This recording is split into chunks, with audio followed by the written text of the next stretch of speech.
Hello guys, வணக்கம் and welcome back to சிறப்பு media 2.0. நான் உங்கள் உதய். இந்த வீடியோவில் நம்ம எதை பற்றி பார்க்க போகிறோம் அப்படின்னு பார்த்தீங்கன்னா, பிக் பாஸ் சீசன் 8ஓட 14வது வாரத்துக்கான 5வது நாளுக்கான காலை நேர ஓட்டிங் முடிவுகளை தான் இந்த வீடியோவில் முழுசாக பார்க்க போகிறோம். ஸோ இந்த வீடியோக்கு போகிறதுக்கு முன்னாடி நம்மளோட சேனலை சப்ஸ்கிரைப் பண்ணாதவங்க சப்ஸ்கிரைப் பண்ணிச்சுக்கோங்க. பக்கத்தில் ஒரு பெல் ஐக்கான் இருக்கும், அதையும் ப்ரெஸ் பண்ணி ஹாலில் போட்டுக்கோங்க. அப்போ தான் நாங்கள் அப்டேட் பண்ணுற ஒவ்வொரு வருஷமும் உங்களுக்கு நோட்டிஃபிகேஷனாக வந்து சேரும்.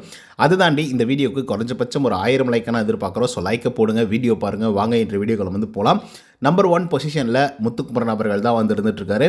அவர் வாங்கிய ஓட்டுகளோட எண்ணிக்கை அப்படின்னு சொல்லி பார்க்கும்போது 1,81,520 ஓட்டுகளாகும். அண்ட் பர்சன்டேஜ் வைஸ் அப்படின்னு சொல்லி பார்க்கும்போது 34.05% இருந்துட்டுருக்காரு நம்மளுடைய முத்துக்குமரன் அவர்கள். ஸோ இவரை பொறுத்த வரையிலும் அட்டகாசமான ஒரு கேம் பிளேயர். அதை தாண்டி ஓட்டிங்ஸ் அப்படிங்கிறத வந்து வாங்கி குவிச்சிட்டு இருக்காரு அப்படின்னே வந்து சொல்லலாம். அண்ட் இவர் தனி ஒரு ஆளாக அட்டகாசம் பண்ணிட்டு இருக்காரு ஓட்டிங்ஸை பொறுத்த வரையிலையும். அது மட்டும் இல்லாமல் 2 லட்சம் வாக்குகளை வந்து கடக்க போகிறாரு கூடிய விரைவில். ஸோ அதனால் முத்துக்குமரனுடைய ஃபேன்ஸ் எல்லாம் பயங்கர ஹாப்பியாக வந்து இருக்க போகிறாங்க.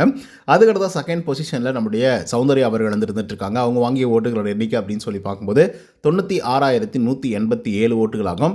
அண்ட் பர்சன்டேஜ் வைஸ் அப்படின்னு சொல்லி பார்க்கும்போது 18.04% இருந்துட்டு இருக்காங்க நம்மளுடைய சௌந்தர்யா அவர்கள். ஸோ இவங்களுக்கும் வந்து பார்த்திங்கன்னா சடனாக ஒரு பெரிய புஷ் வந்து நடந்திருக்கு அப்படின்னு வந்து சொல்லலாம். அண்ட் நிறைய பேர் வந்து ஓட்டிங்ஸ் வாங்கவும் ஆரம்பிச்சிருக்காங்க. சொல்லப்போனால் தெலுங்கு, மலையாளம், கன்னடம் அப்படின்னு சொல்லி இறங்கி பெரிய பெரிய செலிபிரிட்டிஸ் எல்லாம் வந்து பார்த்திங்கன்னா ஓட்டிங்ஸ் வந்து கேட்டுட்டு இருக்காங்க. ஸோ இது சரியா தவறா அப்படிங்கிறத பற்றி கொஞ்சம் லேட்டராக வந்து டிஸ்கஸ் பண்ணலாம். அதுக்கடுத்து 3வது பொசிஷனில் விஜய் விஷால். அவர் வாங்கிய ஓட்டுகளோட எண்ணிக்கை அப்படின்னு சொல்லி பார்க்கும்போது 54,603 ஓட்டுகளாகும். அண்ட் பர்சன்டேஜ் வைஸ் அப்படின்னு சொல்லி பார்க்கும்போது 10.24% இருந்துட்டு இருக்காங்க நம்மளுடைய விஜய் விஷால் அவர்கள். ஸோ இவர் வந்து பார்த்திங்கன்னா ஒரு அட்டகாசமான ஒரு கேம் பிளே வந்து பண்ணிட்டு இருக்காரு அப்படின்னு கேட்டிங்கன்னா அப்படிலாம் ஒன்றும் பண்ணல. பட் இருந்தாலும் ஓட்டிங்ஸ் அப்படிங்கிறது வந்து இன்க்ரீஸ் ஆகிருக்கு. மேபி இந்த வாரம் வந்து பார்த்திங்கன்னா ஆடிய ஆட்டம் என்ன அப்படின்னு சொல்லி ஆட்டம் போடுறதுனால, விஜய் விஷாலுடைய ஆட்டத்தை பிடிச்சிருக்கிறதுனால நிறைய பேர் வந்து ஓட்டிங்ஸ் வந்து போட்டு காப்பாற்றலாம் இந்த வாரம். நெக்ஸ்ட் வீக் வேணால் எவிக்ட் பண்ணி வெளியே அனுப்பிச்சிடலாம் அப்படிங்கிற முடிவில் இருக்காங்களா என்னன்னு தெரியல. அதுக்கடுத்த 4th பொசிஷனில் ஜாக்லின். அவங்க வாங்கிய ஓட்டுகளோட எண்ணிக்கை அப்படின்னு சொல்லி பார்க்கும்போது 53,214 ஓட்டுகளாகும். அண்ட் பர்சன்டேஜ் வைஸ் அப்படின்னு சொல்லி பார்க்கும்போது 9.98% இருந்துட்டு இருக்காங்க நம்மளுடைய ஜாக்லின் அவர்கள். ஸோ ஜாக்லினை பொறுத்த வரையிலும் டே பை டே வந்து ஓட்டிங்ஸ் அப்படிங்கிறது வந்து இன்க்ரீஸ் ஆகுது. ஆனால் பெருசாக வந்து இன்க்ரீஸ் ஆகல. கொஞ்சம் மைல்டாக கொஞ்சம் கொஞ்சமாக இன்க்ரீஸ் பண்ணி இப்போ 10% கிட்ட வந்து வந்திருக்காங்க. ஸோ இது வந்து பார்த்திங்கன்னா அவங்களுக்கு ஒரு நல்ல முன்னேற்றம் தான். பட் கப்படிக்க முடியுமா அப்படின்னு கேட்டிங்கன்னா அதுக்கான வாய்ப்புகள் வந்து இல்லை. அதுக்கடுத்த 5th பொசிஷனில் அருண் பிரசாத். அவர் வாங்கிய ஓட்டுகளோட எண்ணிக்கை அப்படின்னு சொல்லி பார்க்கும்போது 51,554 ஓட்டுகளாகும். அண்ட் பர்சன்டேஜ் வைஸ் அப்படின்னு சொல்லி பார்க்கும்போது 9.67% இருந்துட்டு இருக்காங்க நம்மளுடைய அருண் பிரசாத் அவர்கள். ஸோ இவரை பொறுத்த வரலையும் ஒரு நல்ல வாக்குகள் வந்து வாங்கியிருக்கார் இதுக்கு முன்னாடி எல்லாம் கம்பேர் பண்ணும்போது. ஏன்னா 8%, 7% உள்ளர தான் இவர் எப்பவுமே வந்து வாங்குவார். பட் இப்போ கொஞ்சம் முன்னேறி ஒரு 10% கிட்ட வந்து வந்திருக்காப்புல. ஸோ அதனால் வந்து பார்த்திங்கன்னா கண்டிப்பாக அவரை பாராட்டியே தீரணும். ஆனால் இதெல்லாம் பத்துமா அப்படின்னு கேட்டிங்கன்னா அதுக்கான 10 வாய்ப்புகளே வந்து இல்லை. அதுக்கடுத்த 6th பொசிஷனில் தீபக். அவர் வாங்கிய ஓட்டுகளோட எண்ணிக்கை 51,222 ஓட்டுகளாகும். அண்ட் பர்சன்டேஜ் வைஸ் அப்படின்னு சொல்லி பார்க்கும்போது 9.61% இருந்துட்டு இருக்காங்க நம்மளுடைய தீபக் அவர்கள். ஸோ மனுஷன் என்ன தான் எஃபர்ட் போட்டாலையும் வேறு லெவலில் கிளாஸாக ஒரு கேம் ப்ளே பண்ணாலையும் இவரை பற்றி யாருமே யோசிக்கிறதும் இல்லை, ஓட்டிங்ஸும் போடுறதில்ல. இந்த பக்கம் பிஆர் ஒர்க்ஸ், அந்த பக்கம் முத்துக்குமரன் ஃபேண்டம் அப்படின்ற மட்டும்தான் வந்து பேசிகிட்டு இருக்காங்களே தவிர நிறைய பேர் வந்து உழைப்பு வந்து போட்டிருக்காங்க. அவங்கள தாண்டி இல்லை இவங்களுக்கு மட்டும் தான் நாங்கள் சப்போர்ட் பண்ணுவோம் அப்படின்ற மாதிரியும் நிறைய பேர் வந்து சப்போர்ட் பண்ணிகிட்ருக்காங்க. அதுக்கடுத்த 7வது பொசிஷனில் பவித்ரா. அவங்க வாங்கிய ஓட்டுகளோட எண்ணிக்கை அப்படின்னு சொல்லி பார்க்கும்போது 44,869 ஓட்டுகளாகும். அண்ட் பர்சன்டேஜ் வைஸ் அப்படின்னு சொல்லி பார்க்கும்போது 8.41% இருந்துட்டு இருக்காங்க நம்மளுடைய பவித்ரா ஜனனி அவர்கள். ஸோ இவங்களை பொறுத்த வரலையும் ஒரு நல்ல பிளேயர், ஒரு சூப்பரான ஒரு பிளேயர். நான் எல்லா நேரங்களையும் அதை சொல்லிட்டு தான் வந்து இருந்துட்டுருக்கேன். பட் என்ன, இந்த பேசுகிறது மட்டும்தான். அந்த கேமை தாண்டி எதுவுமே பேச மாட்டாங்க. கேம்னா கேம், அதோடு நின்றுப்பாங்க. சண்டே வருது அந்த கேமுக்குள்ளார மட்டும்தான். அதுக்கப்புறம் அதை ஒரு வெஞ்சன்ஸ் கேரி ஃபார்வர்ட் பண்ணி அதுக்கப்புறம் அது இன்னொரு இடத்துல அது கொண்டு வந்து அதுக்கு ஒரு சமயம் பார்த்து அதுக்குன்னு வந்து அந்த வெஞ்சன்ஸை வந்து கக்கிற மாதிரி சில விஷயத்தெல்லாம் அவங்க எனக்கு தெரிஞ்சு எதுவுமே பண்ணதே கிடையாது இது வரைக்குமே. ஸோ அது வந்து பார்த்திங்கன்னா அவங்களுடைய நல்ல குணத்தை வந்து சொல்ல முடியுது. ஏன்னா பவித்ரா அப்படின்னா குட் சோல் அப்படின்னு வந்து சொல்கிறாங்க. சில நேரங்களில் வந்து அந்த வன்மம் அப்படிங்கிறது வந்து வெளிப்படுது அப்படின்னு சொல்லி நிறைய பேர் கமெண்ட்ஸ் வந்து சொன்னாலும் கூட எனக்கு தெரிஞ்சு வந்து லிட்ரலாக ஓப்பன் மைண்டடாக கொட்டணுமே அப்படின்ற மாதிரிலாம் கொட்டுறதில்ல. ஏன்னா சில பேர் வந்து கொட்டுவாங்க. நேற்றுக்கு வந்து ஜாக்லினுக்கும் சௌந்தர்யாவுக்கும் ஒரு ஃபைட் வந்து நடந்திருக்கும். சும்மா சாதாரணமான ஒரு ஃபைட். அது சாதாரணமாக வந்து ஜாக்லின் அவர்கள் வந்து இப்போ புதுசாக கிச்சன் டீம்னு சொல்லி உள்ளே வராங்களே, அவங்க இஷ்டத்துக்கு எதை தான் எடுத்து யூஸ் பண்ணுறாங்க. கிராசரி வந்து ரொம்ப செலவாகுது. ஸோ இப்படி இருந்தால் எப்படி அப்படின்னு சொல்லி தான் கேட்டிருப்பாங்க. ஜென்ரலாக கேட்டிருப்பாங்க. இவ்வளோக்கு சௌந்தர்யாவை கூப்பிட்டு வரையா ஹெல்ப்புக்கு வரையா அப்படின்ற மாதிரி தான் வந்து கேட்டிருப்பாங்க. அதை சொன்ன உடனே சௌந்தர்யாவுக்கு வந்து மிகப்பெரிய அளவில் கோவம் வந்துடுது. நீ 16 மட்டும் போடுறல்ல, அதே மாதிரி தான் நானும் போடுறேன், உடனே இப்படிலாம் பேசாத அப்படின்னு சொல்லி ஜாக்லின் கிட்ட சண்டை போட ஆரம்பிக்கிறாங்க.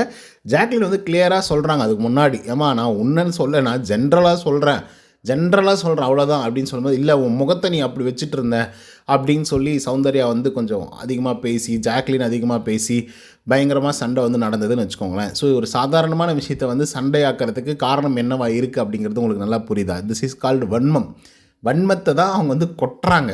இப்போ சௌந்தர்யா மேலே ஜாக்லினுக்கு வன்மமா, இல்லை ஜாக்லின் வந்து வேணுத்துக்குனே வந்து சௌந்தர்யா வந்து காலையில் வந்து சமைச்சாங்க, இல்லை அதுக்கு முன்னாடி நாள் சமைச்சாங்க, இல்லை கிராசரியில் வந்து இருந்தாங்க அப்படின்றதுக்காக வந்து சொல்லணுன்றதுக்காக சொல்லி ஒரு ஃபைட்டை வந்து மேக் பண்ணுறாங்களான்னு தெரில. ஆனால் ஒரு ஃபைட் எடுக்கிறாங்க, சௌந்தர்யாவும் ஜாக்லினும் ஃபைட் எடுக்கிறாங்க. ஜாக்லின் வந்து ஏமா விட்டுருமா சாமி, நான் அதை பற்றி பேசவே இல்லை, விட்டுருமா, கிராசரி கம்மியாகுது அப்படின்றத பற்றி தான் நான் சொன்னேம்மா அப்படின்னு வந்து ஜாக்லின் வந்து சொல்கிறாங்க, அதாவது வேஸ்ட் ஆகுது அப்படின்னு சொல்லி. ஆனால் சௌந்தர்யா வந்து பார்த்திங்க அப்படின்னா நிறைய என்னென்னமோ பேசுகிறாங்க. நீ நல்ல பிளேயர், சூப்பராக நீ கேம் ப்ளே பண்ணுவ, நீ வந்து அப்படி தான் பேசுவ, இப்படி தான் பேசுவ அப்படின்னு சொல்லி என்னென்னமோ பேசுகிறாங்க.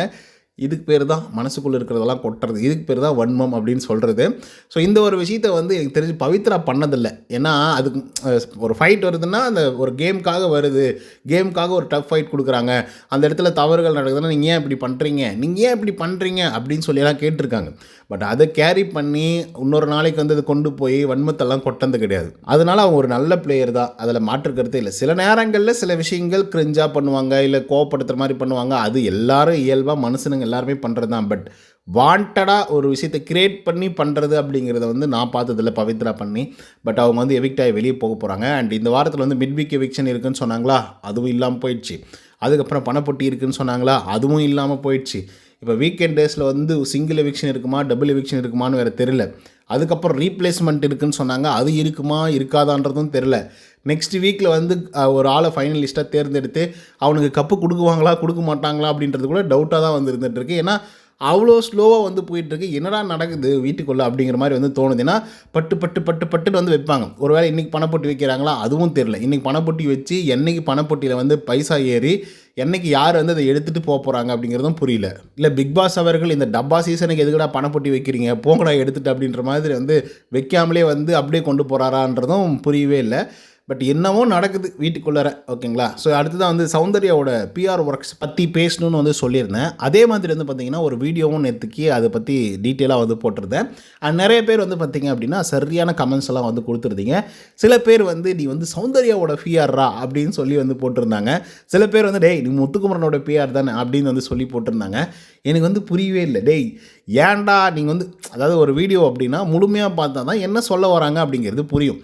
இப்போ ஆரம்பத்தில் வந்து நான் சௌந்தர்யாவுக்கு அப்படியே சப்போர்ட் பண்ணுற மாதிரி போயிருக்கேன், அப்புறம் வந்து வேறு மாதிரி கொண்டு போய் வேறு மாதிரி அது முடிஞ்சிருக்கும். இவங்க என்ன தெரியுமா, அவங்க போர்ஷன் வருதா, ஓகே இவங்க எதை பேசுகிறான் அப்படின்றத முதல்ல முடிவு பண்ணிடுறாங்க. முதல்ல முடிவு பண்ணி கமெண்ட்ஸை வந்து போட்டுறது. இப்போது நீ வந்து சவுண்டோட பிஆர்ரா அப்படின்னு வந்து எல்லாருமே போட்டாங்கன்னு வச்சுக்கோங்களேன், அது கரெக்டாக இருக்கும். இல்லை முத்துக்குமரனுடைய பிஆர்ரா நீ அப்படின்னு சொல்லி ஒரு வீடியோக்குள்ளே செப்பரேட்டாக நீ சவுண்டோட பிஆர்னா மொத்தமே அதுவே இருந்தால் பிரச்சனை இல்லை. மொத்தமாக முத்துக்குமரனுடைய பிஆர் அப்படின்னு சொல்லியிருந்தால் கூட பிரச்சனை இல்லை. ஒரு கமெண்ட் என்னமோ முத்து பிஆர்னது, ஒரு கமெண்ட் என்னமோ சவுண்டு பிஆர்னது, இப்படியே வேணா மாற்றி ஒரு 50 கமெண்ட் வந்திருக்குன்னா அதில் 25 கமெண்ட் முத்து பிஆர்னது, 25 கமெண்ட் வந்து சௌந்தர்யாவோட பிஆர் அப்படிங்கிற மாதிரி வந்து வருது. எனக்கு வந்து ஒன்றுமே புரியல. சரி ஓகே, பட் இந்த பிஆர் ஆக்டிவிட்டி சரியாக தவறா அப்படின்னு கேட்டிங்கன்னா சரி தான். இதுக்கு முன்னாடி எல்லாருமே பண்ணிட்டு இருக்கிறாங்க. அண்ட் எல்லாருக்குமே வந்து பிஆர் ஒர்க்ஸ் அப்படின்றது வந்து கண்டிப்பாக நடக்கும், நடக்காமலாம் வந்து போக போகிறதில்ல. அண்ட் இன்னொரு விஷயம் என்ன அப்படின்னு பார்த்தீங்கன்னா, என்ன இங்கே வெறும் பேசும் பொருளாக மாறி இருக்குது அப்படின்னு பார்த்தீங்கன்னா, சௌந்தர்யாவுக்கு மிகப்பெரிய அளவில் பெரிய ஆட்கள்லாம் வந்து பார்த்திங்கன்னா ஓட் கேட்குறாங்க. அதுதான் மிகப்பெரிய ஒரு பிரச்சனையாக சர்ச்சையாக பேசப்படுகிறது. குறிப்பாக வந்து தெலுங்கில் வந்து ஆல்ரெடி வின்னர் அண்ட் ரன்னராக இருந்த அவங்க 2 பேர் வந்து பார்த்திங்கன்னா இவங்களுக்கு வந்து ஓட் கேம்பெயின் வந்து பண்ணிகிட்ருக்காங்க. மலையாளத்துலேருந்து வந்து சில பேர் வந்து பார்த்திங்கன்னா ஓட்டிங்ஸ் கேம்பெயின் வந்து பண்ணிகிட்ருக்காங்க. அதே மாதிரி தமிழ்நாட்டில் நிறைய பேர் வந்து பண்ணிகிட்ருக்காங்க. பெரிய ஆக்ட்ரஸ் வந்து பண்ணிகிட்ருக்காங்க. குறிப்பாக வந்து ஓவியா பற்றி அவங்கள பற்றி பேசியிருக்காங்களாம், த்ரிஷாவுடைய இதில் வந்து லைக் பண்ணியிருக்காங்களாம். ஸோ இந்த மாதிரி நிறைய விஷயங்கள் வந்து பார்த்திங்கன்னா ப்ரொமோஷனல் ஆக்டிவிட்டீஸ் வந்து சௌந்தர்யாவுக்கு வந்து நடந்துகிட்ருக்கு. பட் எதுக்குடா இதெல்லாம் அப்படிங்கிற மாதிரி தான் வந்து தோணுது. But end of the day PR work தப்பு கிடையாது. ஆனால் எவ்வளோ தூரம் இறங்கி செய்வாங்க அப்படின்றது வந்து சுத்தமாக புரியல. இப்போ அந்த பொண்ணு வந்து வெற்றியே அடையுதுன்னு வச்சுக்கோமே, வெற்றி அடைஞ்சு கப்பை தூக்கி கையில் வச்சுட்டு இருந்தால் கூட அந்த பொண்ணு ரொம்ப கில்ட்டியாக ஃபீல் பண்ணும். ஐயோ நமக்கு என்னமே இல்லை, நம்ம என்னமே இல்லாமல் வெறும் பிஆர் ஒர்க்ஸ்னால் மட்டுமே நம்ம இப்படி வந்துட்டோமோ அப்படிங்கிற மாதிரி அவங்க ஃபீல் பண்ணுவாங்க. அதுக்காக தான் நானும் வெயிட் பண்ணுறேன். ஏன்னா முத்துக்குமரன் வந்து பார்த்திங்கன்னா அவ்வளோ கஷ்டப்பட்டு தான் வந்துட்டுருக்காப்புல. நான் வந்து அவர் வின் பண்ணுன்றதெல்லாம் சொல்லலை. பட் சௌந்தர்யா வின் பண்ணாங்க அப்படின்னா கண்டிப்பாக ஃபீல் லைக் கில்ட்டியாக பயங்கரமாக ஃபீல் பண்ணுவாங்க. ஃபீல் பண்ண வச்சுருவேங்க, நானும் வைப்பேன். ஸோ இதை பற்றின உங்களோட கருத்துக்கள் என்ன அப்படிங்கிறத கமெண்ட்ஸில் வந்து பதிவு பண்ணுங்கள். இந்த வீடியோ உங்களுக்கு வந்து பிடிச்சிருந்தா லைக் அண்ட் சப்ஸ்கிரைப் பண்ண மறந்துடாதீங்க. இன்னொரு தகவல் ஒன்று சந்திக்கிறேன். Until then bye from Uday. நன்றி, வணக்கம்.